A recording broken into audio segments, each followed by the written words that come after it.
le débat très animé, hein, on s'est cru sur un plateau de télé.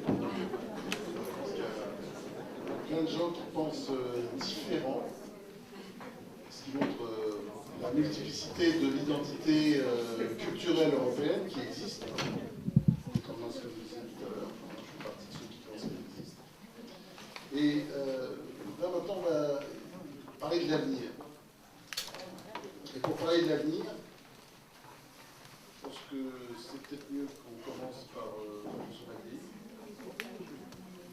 qui a bien étudié la question dans son livre, et qui va nous dire de quelle couleur il voit l'avenir de l'Europe.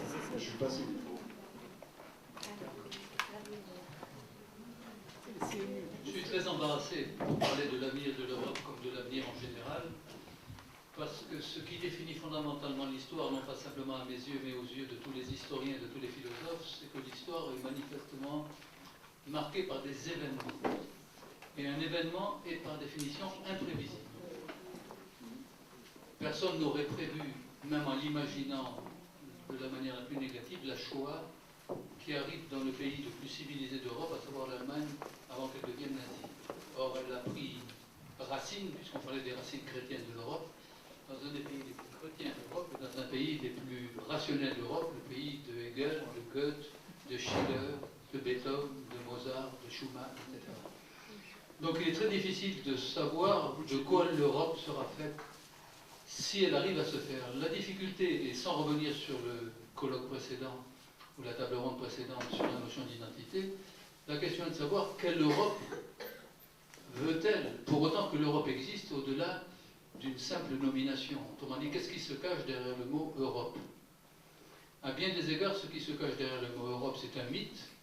Je rappelle d'ailleurs, sans y insister, que Europée était une princesse asiatique qui a donné son nom dans un mythe ravi par Zeus à une terre d'autant plus étrange, la terre européenne, que Europée, qui était une sémite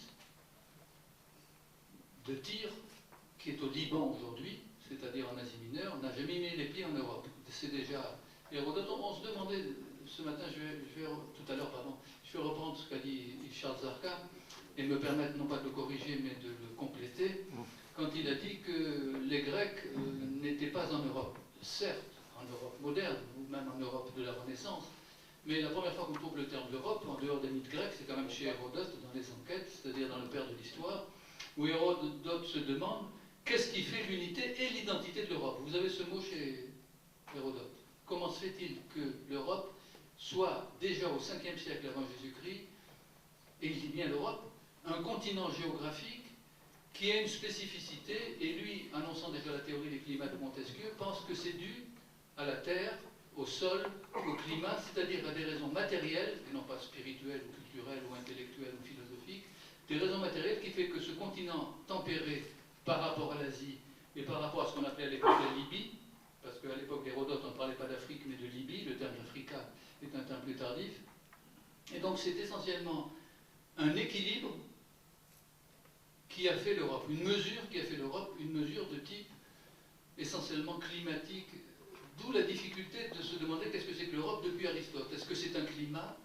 Est-ce que c'est un continent? Petit cap du continent asiatique, on l'a dit en parlant de Paul Valéry, qui d'ailleurs reprenait lui-même l'expression de Nietzsche.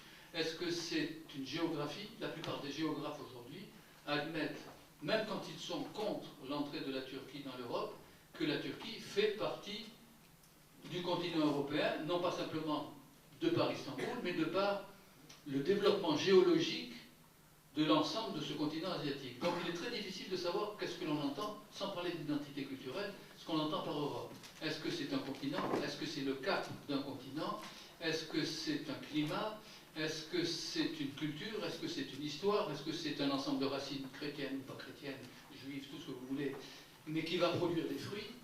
Et est-ce que les fruits vont passer la promesse des fleurs, pour parler comme le poète? Autrement dit, quels sont les fruits que l'on peut attendre dans l'avenir de l'Europe? Alors, personnellement, je ne dirais pas catastrophiste ni inquiet, mais je suis sur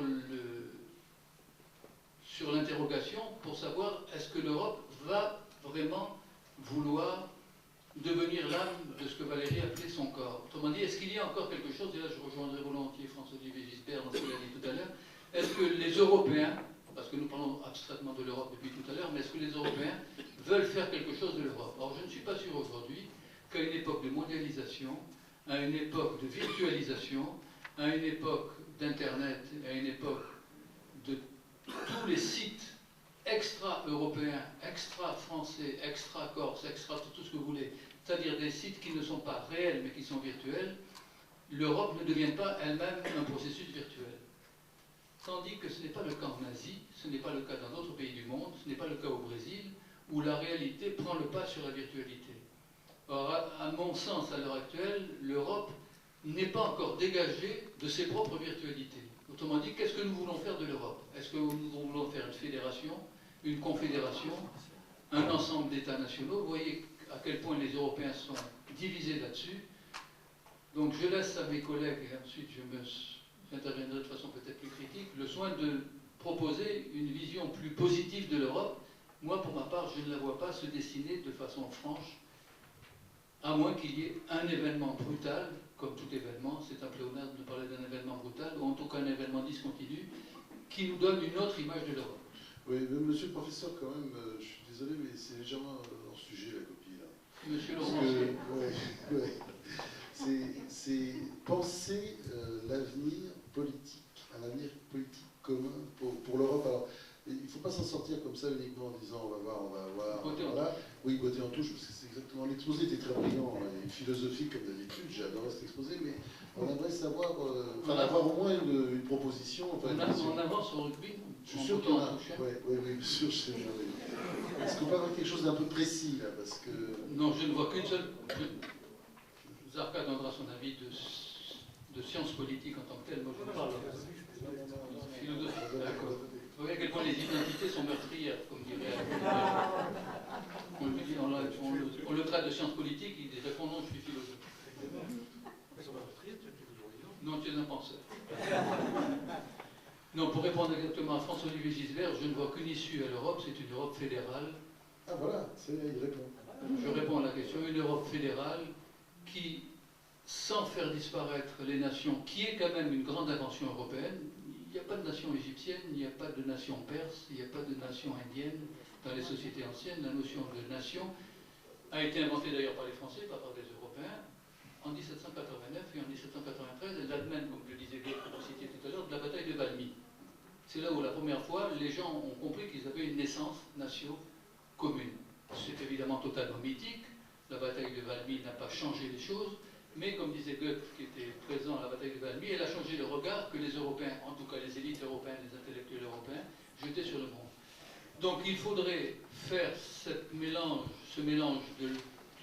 du feu et de l'eau, le feu étant la fusion de l'Europe dans une Europe fédérée, et l'eau étant, et parfois l'eau triomphe du feu, le côté des nations en tant que telles, et des nationalismes.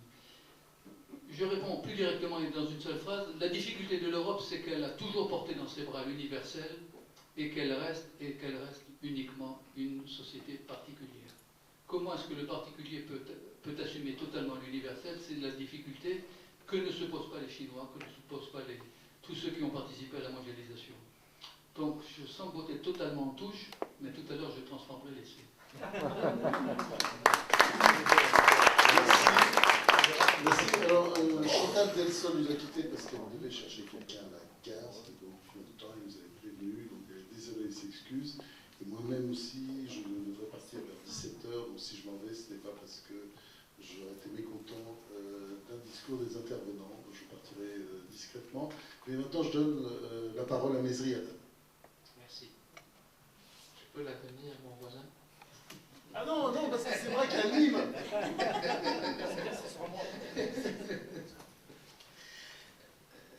J'ai la réponse, mais quelle est la question? Ah bon, pardon, non, c'est une blague. Sérieusement, l'avenir de l'Europe? Ah non. Ah non, il est venu, c'est intéressant, parce que tout le monde est venu, parce qu'on a vu les noms de Mattei, Yamani, tout ça, ça m'a l'air un peu très sérieux. Mais effectivement, il n'a pas dû lire l'intitulé, qui est « Penser après l'identité culturelle ». on s'intéresse maintenant à savoir s'il y avait une identité culturelle européenne ou pas. On s'intéresse maintenant à penser un avenir politique commun pour l'Europe. Il me semble qu'il y a Méditerranée aussi, non? Ça dépend des jours. En tout cas, il y a bien longtemps qu'on parle de moins en moins de Méditerranée. Ça a été à un certain moment une idée mobilisatrice. Beaucoup étaient enchantés par ce projet d'union méditerranéenne. Je me souviens, on a fait ensemble, Jean-François, beaucoup de choses par rapport à ça et au sein de l'Institut d'Aïdalos, l'Institut géopolitique de Chypre. Moi, franchement, j'ai beaucoup cru à ce projet en tant que méditerranéen. Parce que, justement, le projet était cohérent, et je ne voudrais pas ou subtiliser l'identité européenne qui fait l'objet de ce débat et la remplacer par identité méditerranéenne. Parce que moi, je sais ce que ça veut dire, identité méditerranéenne. Et cher ami Jean-François, vous aussi, vous le savez, parce qu'il y a une identité méditerranéenne par-delà l'identité européenne. Moi, Pas en Suède ou en Norvège. non, pas du tout. Encore moins en Bulgarie ou en Roumanie. L'identité européenne, l'identité méditerranéenne existe. Jacques Berck l'a rencontré. Notre maître historien Fernand Braudel l'a restauré, l'a fait résurgir, et puis l'Allemagne l'a massacré. L'Allemagne n'en voulait pas parce que ses intérêts stratégiques allaient vers l'Est. Il fallait tirer l'Europe vers l'Est. La France a bien vu, à l'époque, de vouloir ramener l'Europe vers la Méditerranée. Maintenant, les aléas Jacta Est. Maintenant, il y a, je l'ai dit tout à l'heure, j'espère me tromper, mais tous les symptômes sont là. Le grand Moyen-Orient est en marche, et pour paraphraser Marx, plus rien ne l'arrêtera. Il est en marche. C'est un arc méditerranéen sunnite qui partira du Maroc jusqu'en Turquie, en traversant l'Algérie, la Tunisie, la Libye, l'Égypte, la Syrie, l'État jordano-palestinien, et arrivera en Turquie. Tout cela, semble-t-il, pour isoler l'autre élément géopolitique chiite, c'est-à-dire l'Iran. C'est ce projet-là qui est en marche. Moi, j'ai rêvé de l'Union pour la Méditerranée, de l'Union méditerranéenne, pour l'appeler par son nom originel. L'Union, pas déjà ce changement terminologique dans la continuité pseudo-stratégique était déjà une indication. Union méditerranéenne, Union pour la Méditerranée. Lorsque l'Allemagne a dit niet. Niet. L'Allemagne a pu peser de tout son poids parce qu'elle avait dit ça sera ou bien ça, ou bien on ne donne pas un sou. Eh bien, ça a été ça, et elle n'a pas donné 1 euro jusqu'à ce jour. Elle n'a rien donné, l'Allemagne. Un petit peu à la Grèce. Non, non, je parle par rapport à l'Union pour la Méditerranée. Et bien sûr, je parle par rapport à ce projet. Bon, on dit... C'est vrai qu'on lui demande de payer tellement pour la Grèce, il ne reste pas beaucoup d'argent pour l'Union, pour la Méditerranée, c'est ça aussi, parce qu'elle paye pour tout le monde. Hein. Elle paye pour tout le monde. Mais c'est ça toute l'absurdité de cette Europe, d'ailleurs, toute son absurdité, par-delà la recherche de l'identité qui existe. Elle a une identité, cette Europe. Bon, ben voilà, tout n'est pas perdu, hein, rien n'est perdu, rien n'est jamais irréversiblement perdu en politique. Peut-être qu'il y aura un réveil européen, méditerranéen, pour que tout ce bassin, côté nord et sud, soit solidaire, soit pacifié et soit aussi prospère économiquement. Si tout le monde veut la parole, ça devient très compliqué. Un mot peut-être d'Yves-Charles Zarcan, qui a promis d'être court et il viendra après. Et puis ensuite, ce sera vous deux, les deux groupes. Un mot et demi. Tirez au sort. Un mot et demi avant de revenir sur le sujet qui est celui de l'avenir politique de l'Europe. Je voudrais faire remarquer à Mesri Haddad que dans son bel union de la Méditerranée, il a quand même oublié un pays qui s'appelle Israël, dont j'ai noté et renoté que le nom n'était même pas cité là-dedans. Bien, je fais une parenthèse. Juste, Charles, je ne pouvais pas faire cette offense à Israël. Je parlais d'un arc géopolitique sunnite. À ma connaissance, Israël n'est pas encore sunnite et j'espère pour longtemps. Vous avez parlé... Vu la démographie, c'est pas sûr. Vous avez parlé d'une alliance méditerranéenne, Israël donne aussi sur la Méditerranée. Mais bien sûr, c'était ça. Autant que je sache. Bien, non, mais d'accord, il fallait que je replace ça, parce que tout cela, cette harmonie sunnite me paraissait un peu choquante dans la mesure où on passait au-dessus d'un État qui nous était pas. Et c'est pardon, non, il ne faut pas qu'on se quitte sur un amendement. Ce qui est choquant, c'est ce projet machiavélique et diabolique américain. Ce n'est pas le fait que je le relève. Moi, j'ai rêvé de l'Union pour la Méditerranée parce qu'il y avait notamment Israël. Parce qu'on a inventé cet argument sophistiqué pour dire que l'Union pour la Méditerranée ne sera pas parce qu'il y a le conflit israélo-palestinien. Mais non, par le biais de l'Union pour la Méditerranée, ce conflit pouvait trouver solution. Moi, c'est ce que je disais dans mes articles et dans mes propos. C'était ça, ma position. Parce que s'il faut parler de conflit, il y avait le conflit turc-grec pour Chypre, Sahara occidental, Algérie, Maroc, et il n'y a que des conflits en Méditerranée. Mais la merveille de ce projet, c'était justement de solutionner tous ces conflits. Très bien. Non, c'est une simple évocation. C'était une simple évocation, je ne pouvais pas laisser parler de ça. Méfiez-vous, c'est un provocateur. Donc, deuxièmement, alors revenons à l'Europe, parce que le sujet c'est ça, toute la Méditerranée, encore que l'Europe donne sur la Méditerranée, mais l'avenir politique, c'est très simple. Enfin, je veux dire, la vraie question, c'est que l'Europe peut-elle se constituer comme une entité politique démocratique? C'est ça le véritable problème. Est-ce que, oui ou non?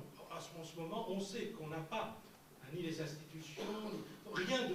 La Commission européenne ne fonctionne pas suivant ces principes. Bon, est-ce qu'on peut avoir une Union européenne, et quel sera son contenu, qui soit démocratique? Comment on fait? C'est ça un enjeu très important. Évidemment, il ne faut pas se construire du jour au lendemain, mais nous sommes à la croisée des chemins aujourd'hui. Est-ce qu'il peut y avoir ou non une Europe démocratique? C'est pas simplement la question n'est pas simplement de la transposition des procédures au niveau de l'Union. Les démocraties se sont constituées dans les États-nations. Les démocraties ont pris la forme, et d'ailleurs elles se sont accommodées de ces formes et de ces contenus, des États-nations différents. Elles n'ont pas toutes les mêmes formes. Elles ont des institutions qui se ressemblent, mais qui ne sont pas toutes les mêmes. Alors la question de construire une démocratie européenne, ça n'est pas simplement de mettre la procédure du vote. On peut faire des votes européens, ça, il n'y a pas de référendum européen, mais la question de la démocratie, c'est comment construire une démocratie spécifique qui puisse s'adapter, qui puisse être autre chose qu'une couverture, sur des diversités. Comment peut-on construire donc une démocratie qui puisse s'enraciner ensuite dans les différents États qui existent et qui n'ont pas vocation à disparaître, parce que ça ne sera pas possible. Et donc, c'est ça, on est à ce point-là. Peut-il, alors c'est ça l'enjeu décisif, c'est l'enjeu majeur, me semble-t-il, pour l'avenir. Est-ce qu'on peut être concret? C'est-à-dire, est-ce que, par exemple, Jean-François Mattei, tout à l'heure, parlait de fédéralisme? Oui. Est-ce que c'est ça la solution? C'est-à-dire, l'Europe doit s'inventer comme une entité qui n'est pas un nouvel État. peut-on penser l'État comme un État-nation transposé à un niveau supérieur? Oui, donc c'est pas possible. la Il faut solution qu'il y ait- Hugo, les États-Unis d'Europe. Les États-Unis d'Europe, c'est-à-dire une fédération, effectivement, une fédération susceptible d'inscrire dans son sein des institutions démocratiques qui jouent sous le concept de subsidiarité, c'est-à-dire qui n'annulent pas sur la plupart des plans disons, pourquoi pas, la souveraineté relative des États, des régions, etc. Vous savez, les États-Unis, par exemple, au niveau fédéral, par exemple, on avait pris le cas de... Je vais revenir là-dessus, ça va faire un lien avec l'actualité, mais on se dit, la question a été posée à un moment, je ne sais pas où, j'avais entendu ça, Obama peut-il intervenir dans l'affaire DSK? Obama ne peut pas intervenir dans l'affaire DSK. C'est une question de l'affaire de l'État de New York, et Obama n'aurait pas pu, ne peut pas institutionnellement. Pourquoi? Parce qu'il y a un principe de subsidiarité qui fonctionne au niveau des États-Unis. C'est-à-dire que le niveau supérieur ne peut pas annuler les décisions du niveau inférieur.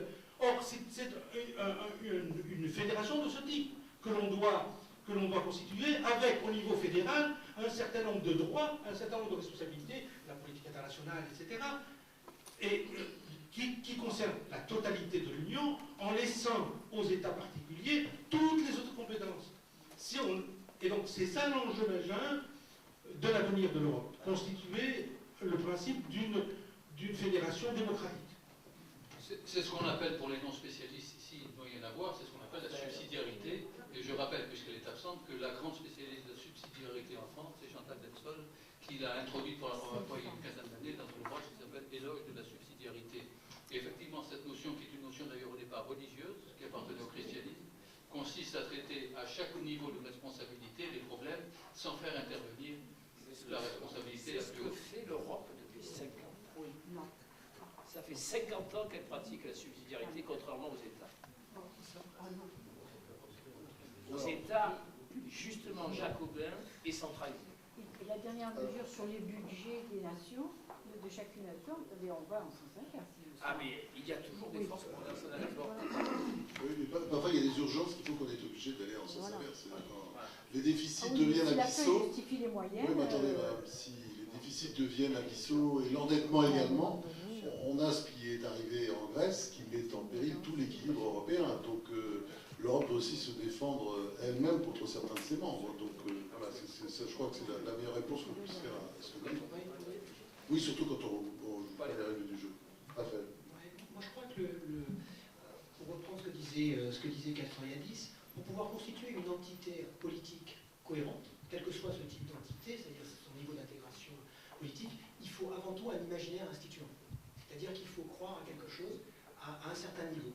Et il me semble que les Européens, puisque c'est vrai qu'il faut parler surtout des Européens, ont du mal aujourd'hui à sortir de leur situation, la situation qui a été celle de l'Europe pendant des siècles, au moins de monopole symbolique planétaire. Monopole symbolique planétaire. Parce que les Japonais mettent des costumes cravates, c'est pas pour rien, c'est parce qu'il y a véritablement eu, à un moment donné, pendant toute une histoire de l'Europe, une sorte de constitution d'un véritable monopole qui est resté, à un certain niveau, un monopole symbolique. Aujourd'hui, la difficulté des Européens, c'est à accepter une nouvelle situation qui est une situation, on va dire, d'oligopoles continentaux. C'est-à-dire qu'aujourd'hui, on parle en termes de continent, parce qu'on parle de la Chine en réalité, on parle d'un continent. Quand on parle du Brésil, on parle pratiquement du leadership d'un continent, l'Amérique du Nord, etc.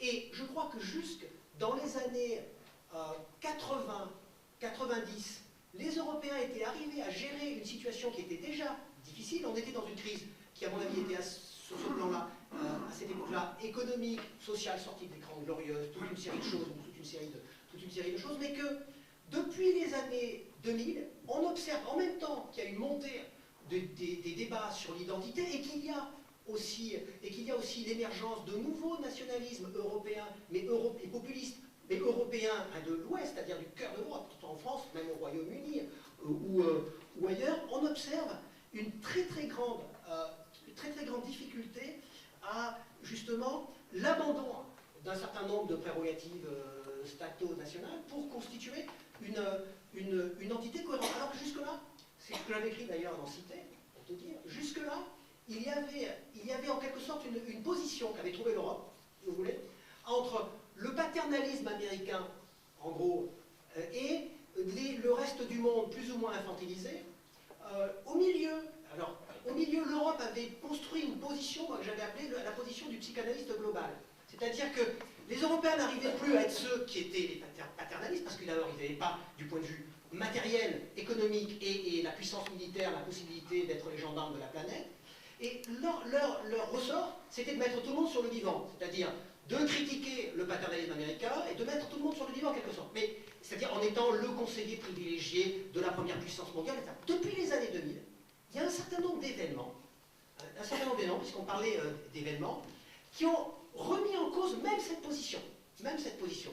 Par exemple, dans les différents conflits irakiens, c'est évident que les Européens n'étaient plus les partenaires privilégiés des États-Unis, ils n'étaient plus vraiment consultés seulement pour la force. C'est évident qu'il y a eu la prise de conscience de la perte de puissance des États-nations, par exemple, dans la remise en cause, dans les discours même de remise en cause, de la place de certains États européens, je pense en particulier à la France et au Royaume-Uni, au Conseil de sécurité, de manque permanent au Conseil de sécurité. Et ça, qu'est-ce que ça a fait? Ça a produit, ce que j'en évoquais au repas, ce que Freud appelle une blessure narcissique.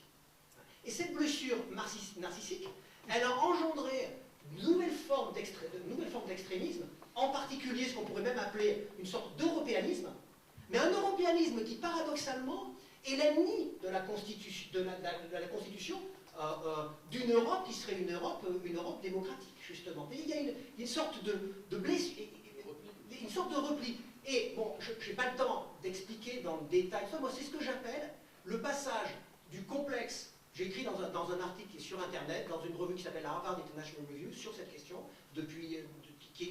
qui est en première page de la revue depuis janvier, où progressivement, comment dire, il y a eu une sorte comme disait Jean-François, je ne sais plus ce que je voulais dire, c'était ça qui était C'est toujours bien ce qu'il dit. Voilà, non, parce que en quelque sorte, si vous voulez, le rapport que les Européens, depuis les années 2000, entretiennent avec la question de l'islam en général et de l'islamisme en particulier, est très intéressant du point de vue, du point de vue psychiatrique à cet égard. C'était une question de collègue américain de l'université d'Harvard qui m'a fait réaliser ce truc-là. Il me posait une question extrêmement simple, et les Américains ça posait des questions très simples, mais dont les réponses sont beaucoup plus difficiles à mettre en place. C'était comment se fait-il que les deux tours sont tombés aux États-Unis, et c'est vous, Européens, qui êtes obsédés par l'islam. Alors au départ, c'était pas. J'ai essayé de répondre à cette question, et je me suis rendu compte que les Européens étaient passés du complexe du colon au complexe du colonisé. En fait, c'est aussi une question géographique. Oui, mais au complexe du Il y a la géographie qui compte là. Pas seulement la géographie qui compte, parce que. L'islam, il est sur notre continent. Mais je vais vous donner un exemple.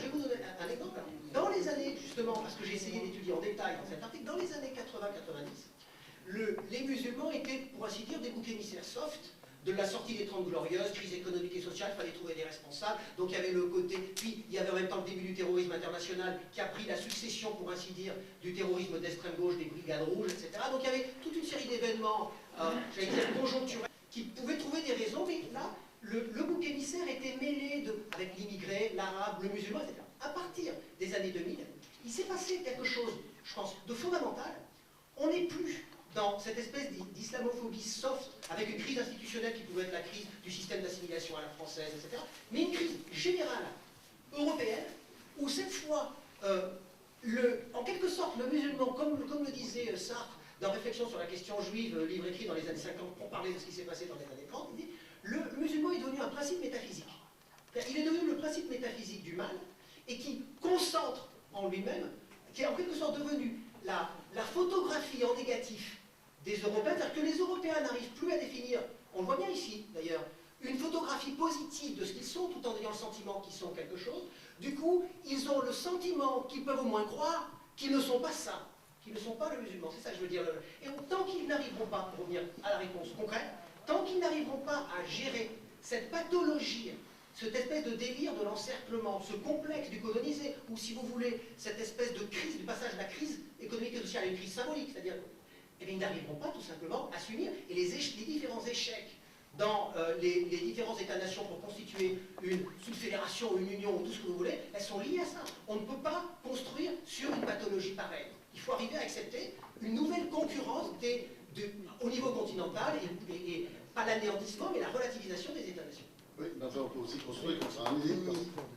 Et il y a aussi, bien entendu, et justement, j'en ai là. Il y a l'absence d'ennemis aussi. Les Européens ont très bien compris que face à la puissance à la fois économique, démographique et géopolitique de pays comme de puissances émergentes qui sont maintenant émergées depuis un moment, justement, comme l'Inde et la Chine, qu'ils ne pouvaient pas, en tant qu'État-nation, continuer à être ce qu'ils sont. Mais en même temps, ils comprenaient que face à cette globalisation en marche, ils ne pouvaient rien faire. Et quand on ne peut rien faire par rapport à un processus matériel, physique, institutionnel, politique, global, qu'est-ce qu'on fait? Eh bien, on se retourne vers une sorte de fausse raison, de fausse cause, contre laquelle on a le sentiment qu'on peut faire quelque chose, par exemple, à des musulmans de France.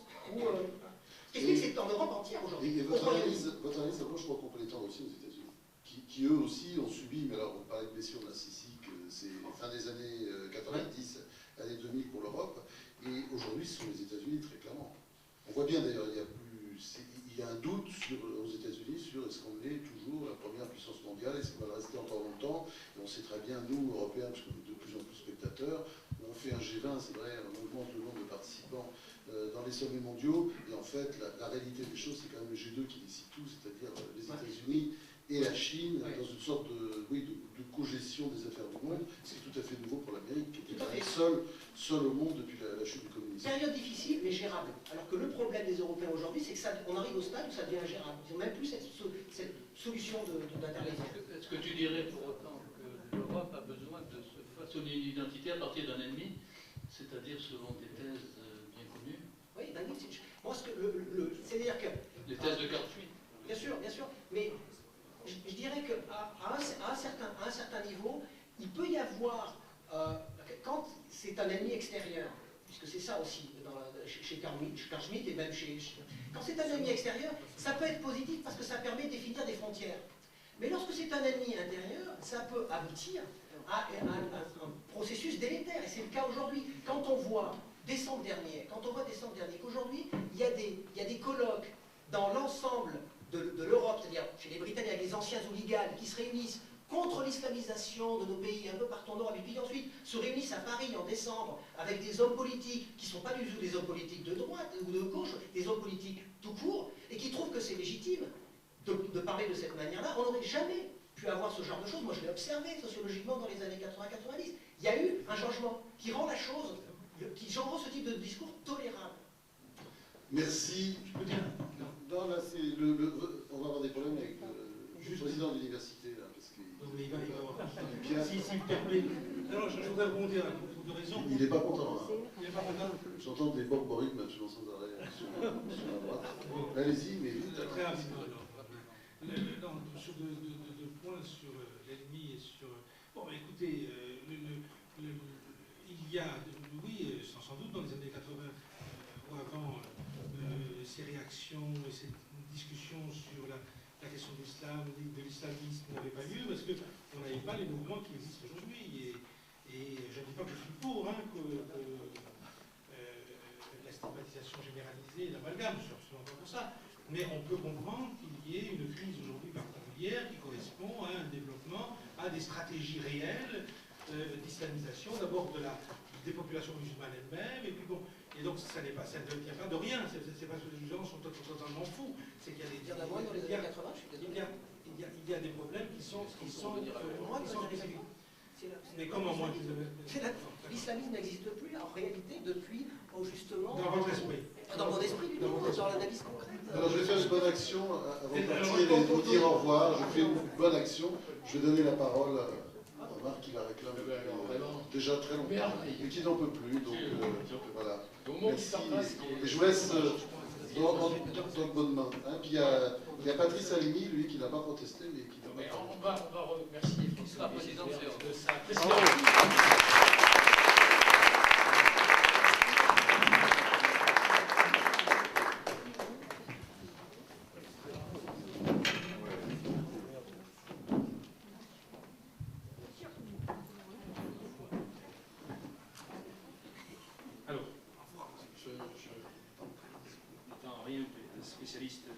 l'islam, je vais quitter ce sujet.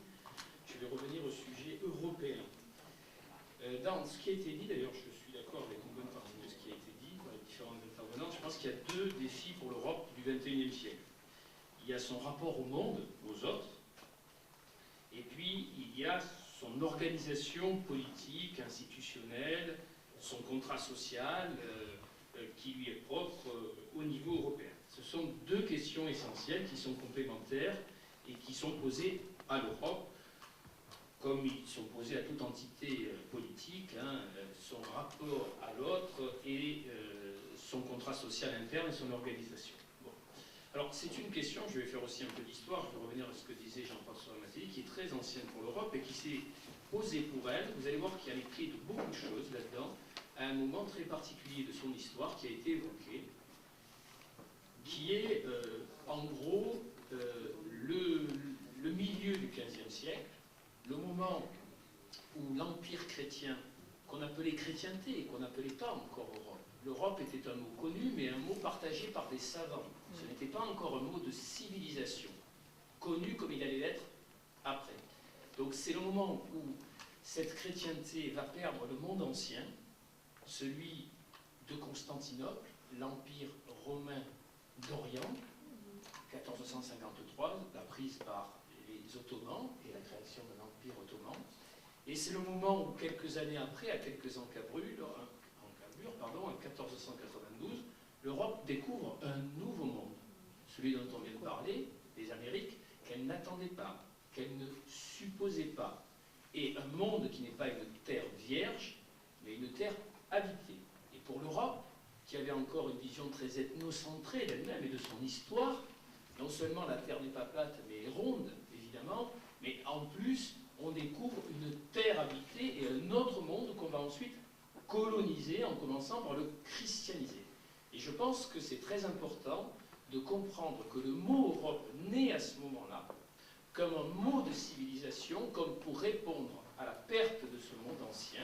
Et on est dans le XXIe siècle en disant ça parce qu'on parle de l'Europe et de son rapport, par exemple, à la Turquie et à l'Orient. Et donc, ce mot d'Europe naît à ce moment-là pour qualifier quelque chose de différent, une rupture essentielle avec le monde d'avant. La chrétienté n'est plus possible. D'ailleurs, en Europe se produisent les querelles religieuses qui vont conduire aux guerres de religion, à l'effritement de la chrétienté, et à la place vont naître des États qui vont constituer l'Europe, une Europe des États, une Europe qui va être notamment celle des guerres conflictuelles en Europe. Mais dès le XVIe siècle, Erasme a été cité à un moment donné, l'idéal européen de paix et d'union des États qui composent l'Europe. Tout ceci se fait à peu près en même temps, à cette époque-là, et pose toutes les questions essentielles à l'Europe jusqu'à aujourd'hui. Ça devient un mot de civilisation, vous entendez, l'Europe n'est pas seule au monde, elle doit se situer par rapport au monde, le nouveau monde, le monde ancien qu'elle perd, et à l'intérieur, elle n'est plus la chrétienté unie, elle doit inventer autre chose, au moment où en plus se produit une rupture de civilisation encore plus importante, qui est la révolution scientifique et technique, le moment Copernic, Galilée, si vous voulez, où en plus les conceptions anciennes s'effondrent, traditionnelles, pas que religieuses, et que, d'une certaine manière, cette révolution scientifique va bouleverser le contrat social européen et commencer à laïciser lentement ses valeurs jusqu'à aujourd'hui. Et l'Europe est un terme laïque, sorti du monde religieux. Au départ, on dira Europe chrétienne avant qu'on dise Europe tout court, et cette sortie est importante. Ça veut dire quoi pour aujourd'hui? Ça veut dire que l'Europe d'aujourd'hui, dans son contrat social, c'est notamment une Europe laïque. Et je crois que c'est un élément très important par rapport au débat que l'on avait, même si après il faut donner une définition à la laïcité du XXIe siècle. Mais fondamentalement laïque. Deuxièmement, dans son organisation interne, c'est une Europe des États. Les États ne sont pas morts, c'est le moins que l'on puisse dire, et ça va rester une Europe des États. Aujourd'hui, l'Europe l'exprime de manière pas très audible, une fédération d'États-nations. Ce qui semble un peu antinomique entre fédération. Aux États-Unis, il y a une vraie fédération, et ce n'est pas des États-nations, mais ce sont des États qui ont des pouvoirs très importants, je rejoins ce qui a été dit, mais ce n'est pas la même chose. Une fédération d'États-nations paraît un peu antinomique parce que l'histoire de l'Europe s'est faite par les nations. Mais je veux vous alerter sur une chose, c'est que nation et Europe, pour moi, ne sont pas antinomiques, c'est ce que je disais tout à l'heure sur le passeport européen. Ce qui est antinomique de l'Europe, je vais vous surprendre, c'est l'idée d'empire. Que l'on applique parfois à la Chine, qui a été longtemps un empire, qu'on pourrait appliquer parfois aux États-Unis, même si c'est une fédération démocratique et pas toujours un empire. Et l'Europe s'est construite contre l'idée d'empire. Alors que partout ailleurs, l'organisation normale, Amérique du Sud précolombienne, Empire ottoman, les empires qui avaient existé autrefois, l'empire chrétien qui s'effondrait, l'organisation à peu près normale à l'échelle d'un grand continent, c'était l'empire. En Europe, s'est imposé dès le XVIe siècle des États et des nations, c'est-à-dire la diversité. Et donc l'avenir de l'Europe se trouve dans cette diversité. Et ce n'est pas antinomique avec l'idée d'unité européenne. L'unité européenne ne sera jamais une uniformité, ne sera jamais un super-État, ni une nation européenne, enfin à l'échelle humaine. Peut-être qu'un jour on naîtra une nation européenne, mais pas pour le moment. Si aujourd'hui, sans être trop long, il y avait une élection... S'il y avait une élection aujourd'hui d'un président européen au suffrage universel, il est possible qu'aujourd'hui, s'il y avait plusieurs présidents qui se présentaient, ce ne soient pas les tendances politiques qui fassent des votes, mais les Italiens voteraient pour un Italien, les Français pour un Français, les Allemands pour un Allemand. Et c'est ça qui est pour l'instant encore le handicap de l'Europe. Je pense que c'est un élément extrêmement important. Sur l'ouverture au monde, et après je termine, sur l'ouverture au monde, au XVIe siècle, quand on découvre les Amériques, cette terre est habitée. Et le grand débat de l'époque, porté par l'Église catholique, sont-ils des êtres humains? Non pas au sens biologique, mais peuvent-ils, comme nous, habiter le monde? Eux qui ne connaissent pas le Christ, qui n'en ont jamais entendu parler, sont-ils des êtres humains? Et l'Europe va finir par répondre avec toutes ces contradictions, avec les massacres qu'il y a eu, oui, ce sont des êtres humains. Alors certes, pour les christianiser, pour les évangéliser, mais en les intégrant à notre humanité, l'Europe a élargi son horizon et a commencé à habiter le monde jusqu'à un moment la dominer. Aujourd'hui, pour l'Europe, il ne s'agit plus de dominer, mais il faut continuer à l'habiter, ce monde. L'Europe est une partie du monde, elle n'est pas tout le monde, mais cette partie du monde fait partie de la diversité, de la richesse du monde, et dans notre projet européen, au niveau culturel, au niveau politique, au niveau social, nous avons un contrat social particulier très protecteur, contrairement à ce qu'on peut croire par rapport au reste du monde, on doit porter ce projet de manière très forte. Enfin, je termine. Au niveau au niveau international, et après je termine. Au niveau international... Terminer, ça veut dire finir. Oui, mais au niveau international, il y a une chose. Est-ce que nous voulons être un sujet politique, un sujet encore de l'histoire? Est-ce que l'Europe, c'est simplement donner de l'argent pour faire traverser la rue aux vieilles dames en Afghanistan? Ou est-ce que l'Europe fait partie du monde avec d'autres puissances, avec notre originalité, et comment? Or, cette Europe, pour terminer, elle a été marquée par les deux guerres mondiales. Elle ne veut plus être puissante. Elle refuse souvent d'intervenir dans le monde. Moi, je crois que l'Europe démocratique, bien entendu, doit être un sujet de l'histoire, et donc doit pouvoir avoir une politique de défense, une politique internationale européenne, à partir du moment où les États européens, qui vont continuer à exister, subsidiarité, effectivement, sont d'accord et peuvent la porter. Voilà la question essentielle. On va pouvoir permettre de faire le débat. Donc, je vais passer la parole à Jean-François. Je voulais juste, moi en tant que citoyen de base, vous dire que, il faut m'expliquer ce que c'est cette raison instrumentale qu'il faudrait qu'on fasse sans savoir pourquoi on fait. Et en effet, dans le pourquoi on rentre dans une forme politique, ça me semble important. Et la deuxième chose, c'est quelle est la représentativité et la légitimité de la forme politique qu'on nous propose. Voilà,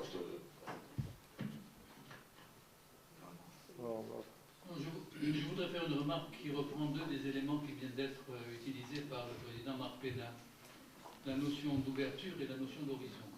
Si on veut vraiment définir ce qu'a été et ce que devrait être encore l'Europe, puisque nous parlons dans cette deuxième table ronde de son avenir, il faut bien comprendre qu'elle n'a jamais été une essence ou une instance ou un noyau, et donc à ce titre, c'est exact, elle n'a jamais eu d'identité fermée ou close.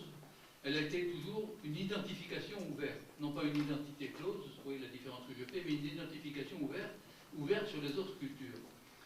ce qui permet d'en parler, c'est non seulement les exemples de l'histoire, je n'ai pas le temps de donner des exemples plus précis, mais la définition que donne Bergson dans les deux sources de la morale et de la religion des deux types de cultures qui existent, à savoir les sociétés ouvertes et les sociétés fermées.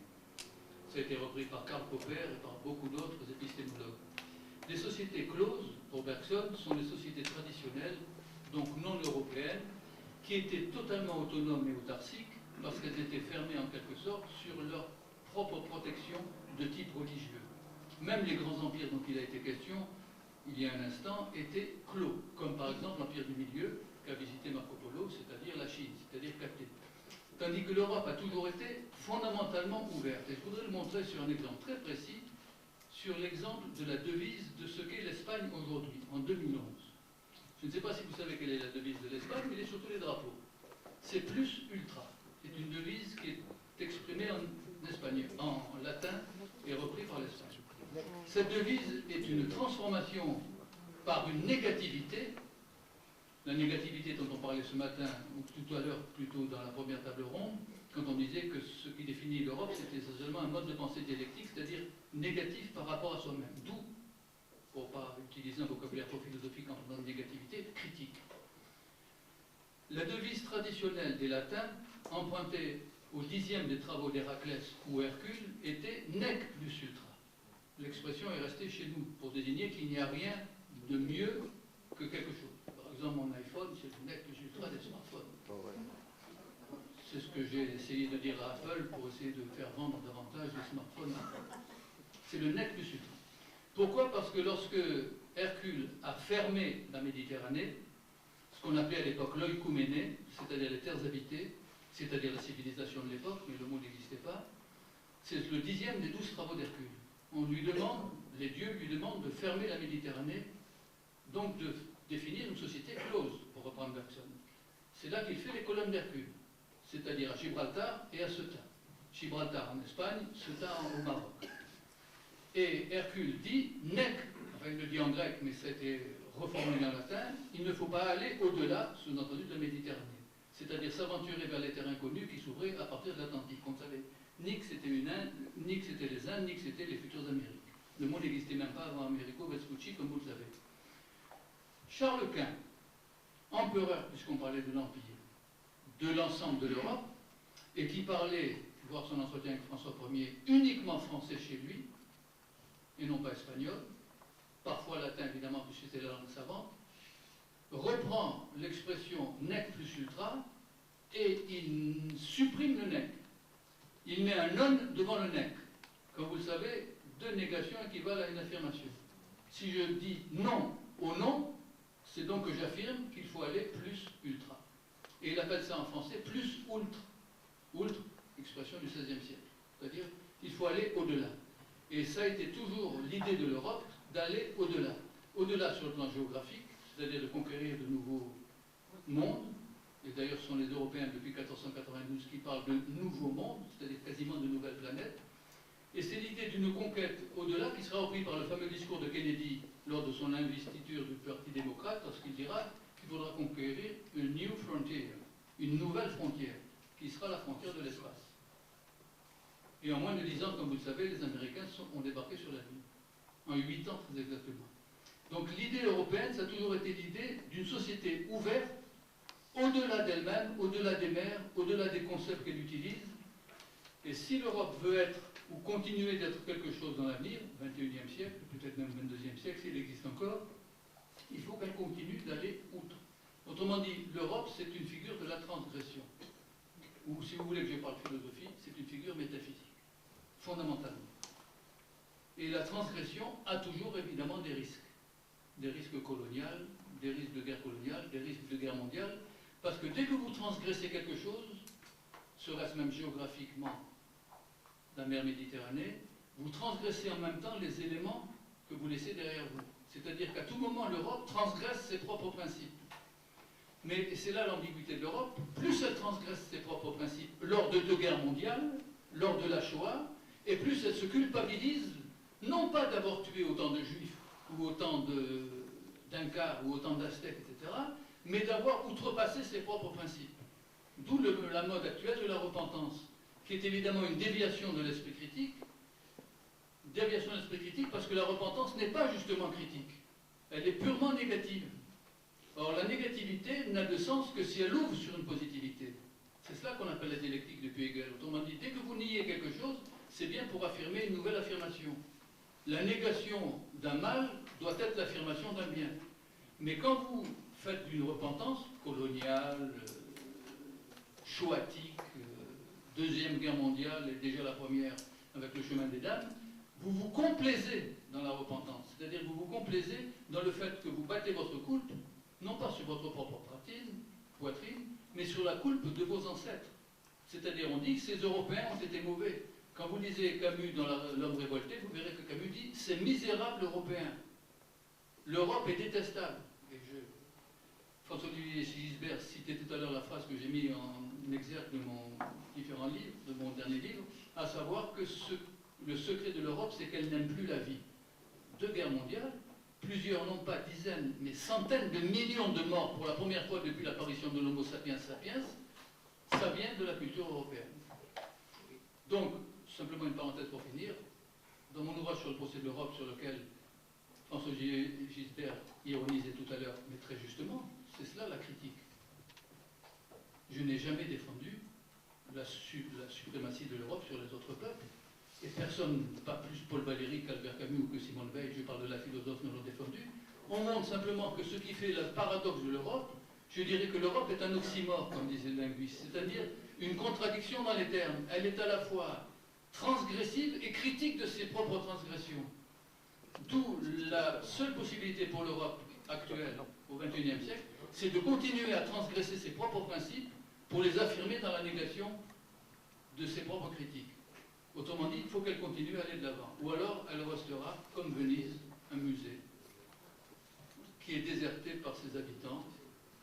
Et on aura évidemment des touristes américains, japonais, sud-coréens, avec les derniers Samsung qui visiteront le Louvre, avec les pyramides faites non pas par un Européen, mais par un Chinois.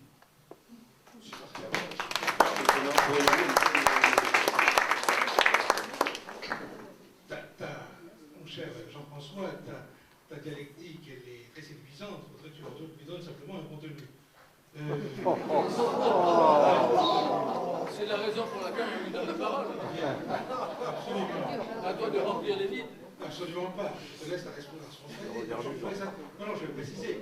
Il faut que tu la remplisses. Qu'est-ce que ça veut dire plus ultra, ça ne peut plus avoir, je suis sûr que tu penses ça, et tu viens de le dire d'ailleurs, ça ne peut plus être la colonisation. On ne va plus aller au-delà de...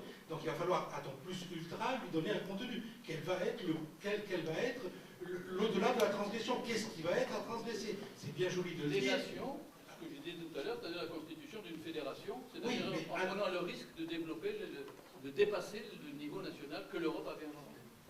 Mais de cette humanité de l'Union européenne, le plus ultra, ça devient l'humanité dans son ensemble, oui. l'Europe en Parce que et quand on aura reconstitué la truc, il faudra aller au-delà, on ne sait pas où. Alors la lutte, ça va être difficile. Non, mais enfin, de toute façon, je partage l'idée qu'il doit y avoir un projet européen, que s'il n'y a pas un projet européen d'aller au-delà, c'est bon, simplement, quelques petits points que je ne peux pas laisser passer. Je suis vraiment désolé, je voudrais voir que le juriste croit que je suis opposé à tout ce qu'il dit, mais quand même. Ça me plaît, ça me plaît. L'Europe a été, je sais bien que les empires ne sont pas nés en Europe, évidemment, qu'il n'y a pas eu que des empires en Europe, bien entendu, mais il y en a eu beaucoup en Europe. L'Europe a été le terreau des empires. Alors, mais l'Europe s'est faite, l'Empire des 50 ans s'est faite contre les empires. Visiblement, tu ne comprends pas ce que je dis. Non, à moins que toi tu ne saches pas t'exprimer exactement. Je suis connu pour ne pas savoir m'exprimer. Chacun le sait. Bien. Alors, je vais dire, premièrement, c'est l'Europe qui a donné lieu au plus grand nombre d'empires.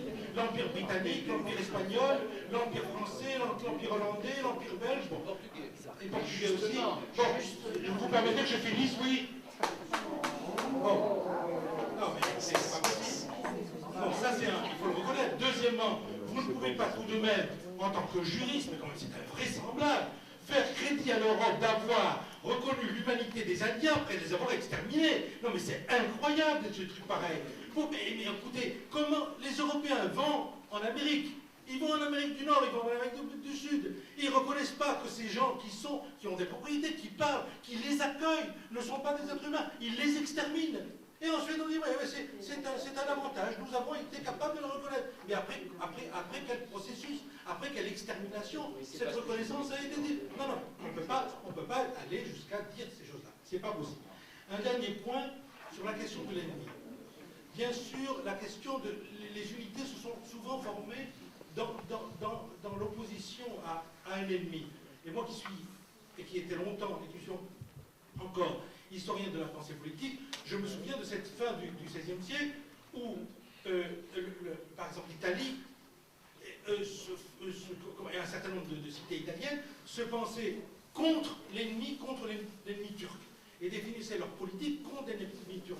Au point qu'à cette époque, il y avait eu même une doctrine politique qui était une doctrine catholique, hein, la raison d'État, dans les différentes versions de la raison d'État, et qui pensait, ces penseurs-là, pensaient l'unité des États par rapport à un ennemi extérieur, et qui était, en général, le turc. Ce que je veux dire simplement, c'est que la constitution d'une unité à partir d'une opposition à un ennemi qui soit intérieur ou extérieur, c'est toujours une unité délétère. C'est toujours une unité pour le pire. C'est-à-dire que l'ennemi, une fois qu'on croit l'avoir désigné, eh bien cette désignation, elle va changer. Et quand on commence par là, quand on commence par l'hostilité, on sait par qui on commence et qui est visé, on ne sait plus pour où est-ce qu'on va s'arrêter. En revanche, il y a un mode de constitution d'unité qui n'a rien à voir avec l'ennemi, qui a à voir avec des motivations en revanche positives et communes. Et il y a des motifs, par exemple, qui peuvent souder les Européens, qui le soudent déjà, comme par exemple les questions environnementales, comme par exemple, ça soude, la conscience de cela est vraiment une donnée européenne, sans être moi-même du tout, hein, je vous avance, par contre, vous voyez, je vais vous entraîner sur un terrain qui serait le mien, écologiste, mais je veux dire, voilà une préoccupation. Nous savons que nous devons transformer nos modes de vie. Nous savons que nous devons transformer nos modes de vie parce qu'on ne peut pas continuer comme ça. Or ça, c'est une dimension partagée dans l'Europe. Évidemment, les Allemands sont plus actifs là-dessus. Mais nous aussi, on partage cette idée. Or, c'est une des dimensions qui peut constituer une unité et souder l'Europe. Parce qu'on sait bien que ces problèmes-là, ce ne sont pas simplement des problèmes nationaux. Évidemment, ce sont des problèmes mondiaux. Mais aussi, dans la mesure où des questions comme ça sont particulièrement visibles pour l'Europe, eh bien, ils peuvent constituer des noyaux de constitution unique. Un dernier mot. Alors, évidemment, sur ce point, je serai d'accord avec votre juriste. Je serai... Non, mais attendez, vous ne jugez pas trop vite. Je serai, moi, évidemment, très favorable à une Europe laïque, mais vous savez que la laïcité, ça n'a de sens qu'en France. Hein, que ni les Anglais, ni les Allemands, ni les autres, vous savez ce que c'est la laïcité. Bon, je crois qu'on n'arrivera pas à les mettre d'accord. Par contre, ce que je vous propose, c'est que quelques questions soient prises au public et que les orateurs puissent en parler.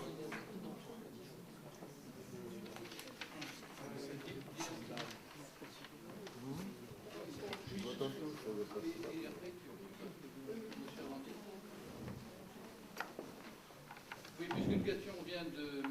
Antoine Arlandier, je voudrais simplement préciser au passage que c'est un artiste peintre connu à Marseille qui a fait ces 4 tableaux sur la dimension de spiritualité de l'Europe et qui veut, en tant qu'artiste peintre et en tant que tout simplement que citoyen, donner son avis, si j'ai bien compris, puisque vous demandez le micro, sur la question de l'Europe. Oui, parce que j'entends parler de M. Jarquin, je crois.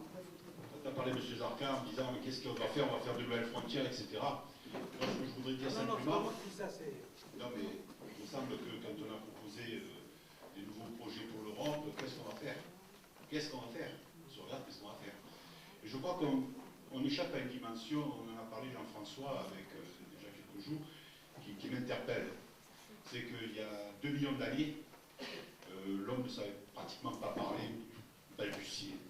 Il a fallu pas mal d'années, de millions d'années même, hein, ou les demi, pour commencer à évoquer une parole, pour commencer à s'exprimer. Et aujourd'hui, les enfants, ils ont 2 ans, ils parlent normalement. Donc il y a un processus qui est en marche, qui nous échappe complètement. Et j'aimerais parler de ce processus qui nous échappe, et j'aimerais aller vers ce processus qui nous échappe. Voilà, c'est tout. Vous parlez d'un processus de spiritualisation continue? Absolument.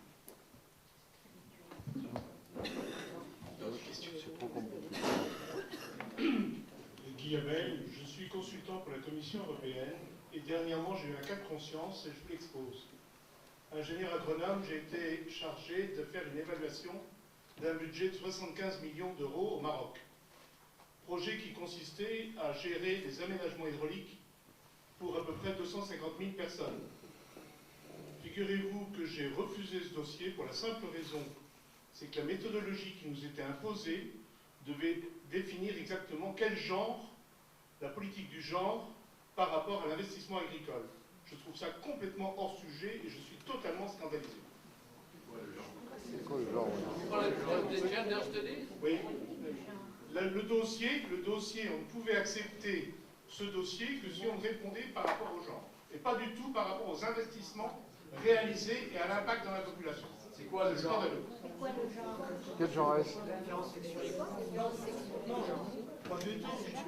Non, ce qu'on appelle le genre en anglais gender studies, c'est-à-dire les études de genre, et qui commence à se développer en France, mais qui a été inventé aux États-Unis il y a 20-25 ans, Qui est dans les programmes, qui est maintenant dans les programmes de l'enseignement secondaire, mais qui surtout est rentré par Sciences Po Paris, rue Saint-Guillaume, comme cours obligatoire pour faire de la science politique. C'est l'idée selon laquelle le genre sexuel biologique, masculin et féminin, n'existe pas en réalité tant qu'il n'est pas transformé en genre social. C'est-à-dire que c'est la fonction sociale qui régit les comportements sexuels et non pas la fonction biologique de reproduction ou d'érotisme, si vous le voulez. Autrement dit, c'est le masque social qui a pris le dessus sur le fondement biologique ou sur le fondement génétique en tant que tel. Alors ces discussions, vous aurez d'ailleurs un débat dans le Figaro et dans différents journaux la semaine prochaine, parce que les directeurs de ces différents journaux veulent lancer la discussion sur la notion de genre, genre homosexuel, genre transsexuel, genre des hommes qui veulent devenir des femmes tout en restant des hommes, ou des femmes qui veulent devenir des hommes tout en restant des femmes. Autrement dit, il y a une sorte de, passez-moi l'expression sans mauvais jeu de mots, de confusion des genres, qui revient à se demander qu'est-ce que c'est qu'être un homme et qu'est-ce que c'est qu'être une femme. Ce n'est plus une question métaphysique ni une question biologique, ça devient une question politique. Parce que l'idée fondamentale de la transgression des genres, c'est l'idée selon laquelle, selon Madame de Beauvoir, on ne naît pas femme, on le devient. Mais c'est adapté chez les féministes nord-américaines sous la forme on ne naît pas homme, on le devient, ou on ne naît pas sexué, on le devient, car la sexualisation est essentiellement culturelle chez ces auteurs, souvent féministes, ou en tout cas femmes, par rapport à la détermination sexuelle biologique. Je ne donnerai pas mon avis là-dessus. Je voulais simplement répondre à la question qui a été posée. Si vous permettez, avant même l'apparition de journaux, je vous signale que je vais faire de la publicité pour la revue. La revue Cité, l'avant-dernier numéro, celui qui est paru au mois de mars, porte de la revue Cité avec un S à la fin, CITS, dont Jean-François Patény fait partie du comité de la réaction, a produit un numéro sur genre et sexe, où la question est traitée. Et alors, ce qui est extraordinaire, je vais prolonger ce qu'il a dit, avec quoi je m'accorde complètement, on assiste aujourd'hui aux États-Unis, et ça se répand en Europe, aussi, énormément, à un nouveau féminisme qui est extraordinaire, et mon éditorial de ce numéro de Cité porte là-dessus, un féminisme sans femme. On peut être féministe et doit, non seulement on peut être féministe sans faire référence à la femme, mais on ne peut être véritablement féministe que quand on nie la différence des sexes. C'est une chose hallucinante. C'est une chose hallucinante. Non, alors un dernier mot, ça concerne l'Europe. Ça concerne l'Europe. Parce que je suppose que c'est l'Europe. C'est un financement européen. Évidemment. Je le donne à qui vous voulez. Mais alors, on a esquivé le point central. C'est l'évaluation. C'est l'évaluation européenne. Ce qui vient d'être dit ici, ce que vous venez d'entendre et que vous trouvez grotesque, et ce qui est vraiment grotesque, mais ça se trouve dans toutes les démarches évaluatives. On nous glorifie l'évaluation. Et l'Europe joue un rôle capital dans ça. Et ça, les absurdités que vous trouvez là, mais on pourrait les dire dans tous les domaines, pratiquement dans tous les domaines. Qu'est-ce que le genre vient faire avec les subventions hydraulique pour te donner un mandat? Et ça, c'est le type d'Europe qui existe aujourd'hui. C'est hors sujet. Excusez-moi, je n'avais pas que je suis à côté de la Non, mais moi je comprends, j'ai été expérimentateur à la 80 Commission ans que je suis à européenne. côté de la plaque. Comment? Pourquoi? Je dis parce que je ne savais pas, moi je croyais que c'était étudié pour le masculin et le féminin. Alors là, je découvre à 80 ans que je suis à côté de la plaque. Vous n'êtes pas la seule, madame. Vous n'êtes pas la seule. Madame, je crains que vous soyez mauvais genre. Dans l'évaluation de projets de recherche européenne. Recycler, si ça concerne notre argent, c'est pas payant.